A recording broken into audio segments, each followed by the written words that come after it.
Imagine standing in the middle of Wall Street, the place where billions of dollars move every single second. In front of you is a 25-year-old girl wearing Celine glasses and a Gucci dress, signing a paper that could make American banks pay her $22 million based on nothing but a word of honor. This girl has no real bank account, no rich family, not even a real name. She is just an immigrant girl from a simple background who managed to deceive the elite of the elite in New York. Not through violence or theft, but through the magic of absolute confidence. The question here is not how she did it. The question is, why were millionaires and the smartest people in the world begging to give her their money? Welcome to the story of the greatest illusion in modern New York history.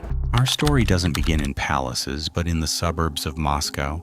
Anna Sorokin, that is her real name. Her father was a truck driver and her family was very average, but Anna had a toxic ambition. She didn't want to be rich, she wanted to be an icon. So you just wanted to go straight to the top? Kind of, yes. Why waste my time? In 2013, Anna traveled to Paris to intern at Purple Fashion magazine, and there the new personality was born. Anna Delvey. She started building a professional lie. She changed her accent to a mysterious European one and began posting photos on Instagram in imaginary luxury places. When she arrived in New York, she wasn't there for tourism. She was there for a bigger goal. Anna understood the psychology of the rich perfectly. The rich don't ask about price, and the poor are always the ones who offer to pay. So she used a very smart trick. She made the people around her believe she came from a very wealthy family until they fully believed the lie. She would constantly forget her wallet or claim her German accounts were frozen due to time differences and let her rich friends pay. For them, paying $2,000 for dinner was nothing when dealing with a girl who was supposedly an heir to 60 million euros. She started appearing in hotels like 11 Howard and gave $100 bills as tips to staff like they were playing cards. This made everyone believe she was above suspicion. Who would doubt a girl who gives $100 to an elevator employee?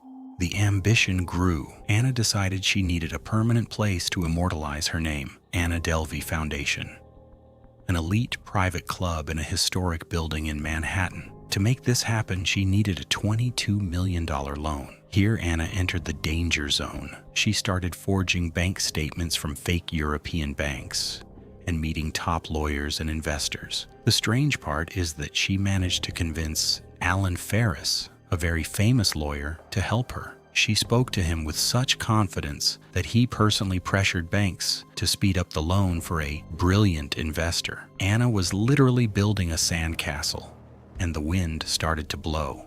Anna wasn't playing small. She knew that to trick the sharks, she had to swim in the same ocean. In the world of the wealthy, nothing says "I'm rich" more than a private jet. Anna contacted the private aviation company Blade. With total coldness, she requested a plane to take her to the Berkshire Hathaway conference, the place where financial giants like Warren Buffett gather. The problem was that a trip like this costs over $35,000, and the company would never move a bolt on the plane without an upfront payment. But Anna used her secret weapon, the name. She claimed she was a close friend of the company's founder, and because of her intimidating confidence, the employees were afraid to ask her for cash, so they wouldn't lose such an important client. Anna traveled, returned, and took photos with celebrities, and the airline spent months chasing a ghost. She was sending them fake emails from fictional characters saying, "The transfer is coming from Germany, but the system is down."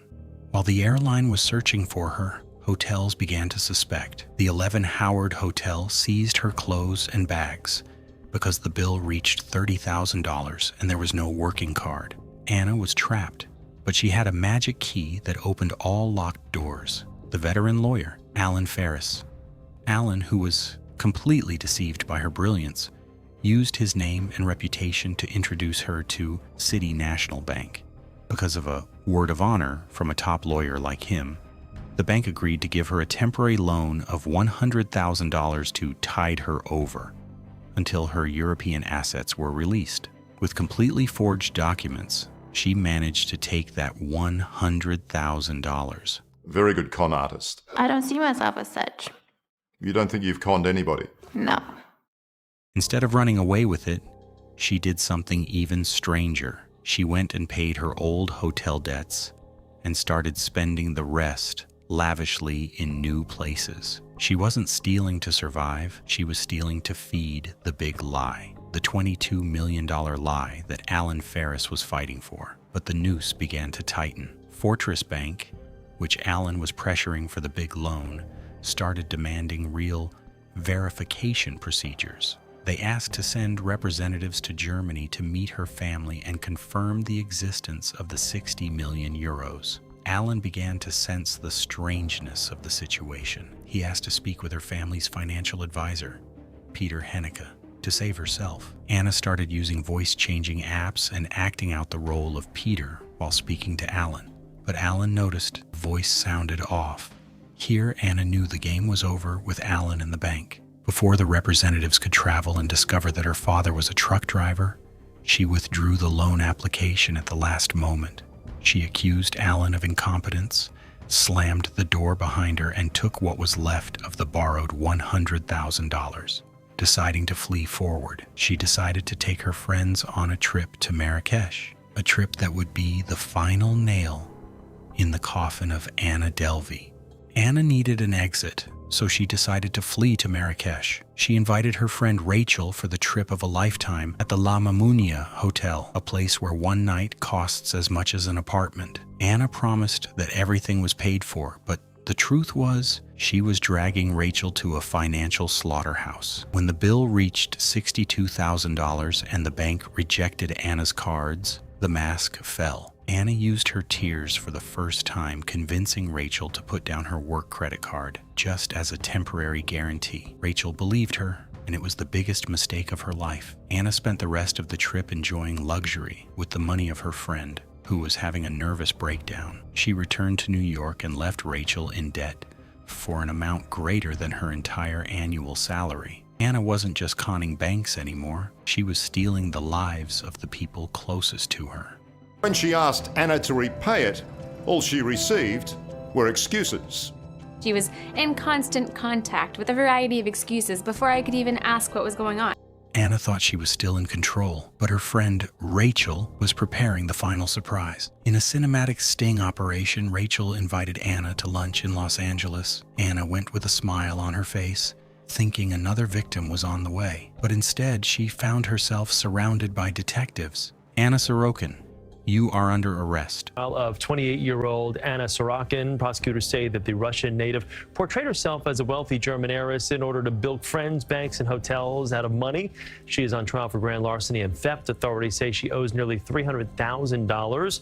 Sorokin showed off her high-rolling lifestyle on social media before being arrested finally in 2017. Even in court, Anna refused to play the victim. She turned the courtroom into a red carpet, to the point where the judge shouted at her, "This is not a fashion show." The judge sentenced her to 4 to 12 years in prison.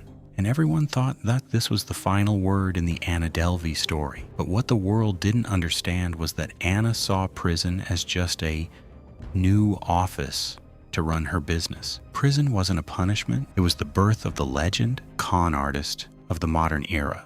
Anna entered prison, but she refused to play the role of the prisoner. While everyone else was trying to adapt to the bad food and strict rules, Anna was planning her grand comeback. She didn't see the bars. She saw a new audience waiting for her story.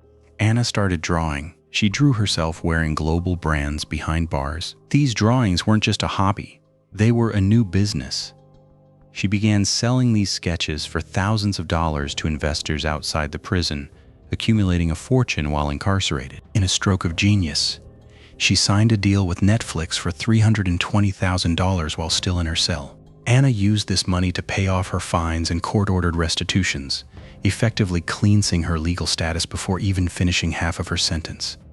Anna Sorokin proved to the world that a strong brand can never truly be locked behind bars. Anna is currently under house arrest in a Manhattan apartment, but she isn't sitting around crying. She's recording podcasts, doing press interviews, and has sold paintings she drew in prison for thousands of dollars. Even her ankle monitor has been turned into a fashion accessory for magazine shoots. The question here isn't whether she's a fraud or not. The question is, why are we so fascinated by her? Anna showed us that in the age of trends, appearances are more important than reality. She didn't break the system. She just used the rules of pretending that we created against us. As Anna herself said, "I'm not a con artist.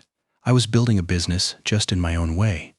Whether you see her as a genius or a criminal, the undeniable truth is that New York will never forget the ghost of Manhattan, who made billionaires beg to give her their money.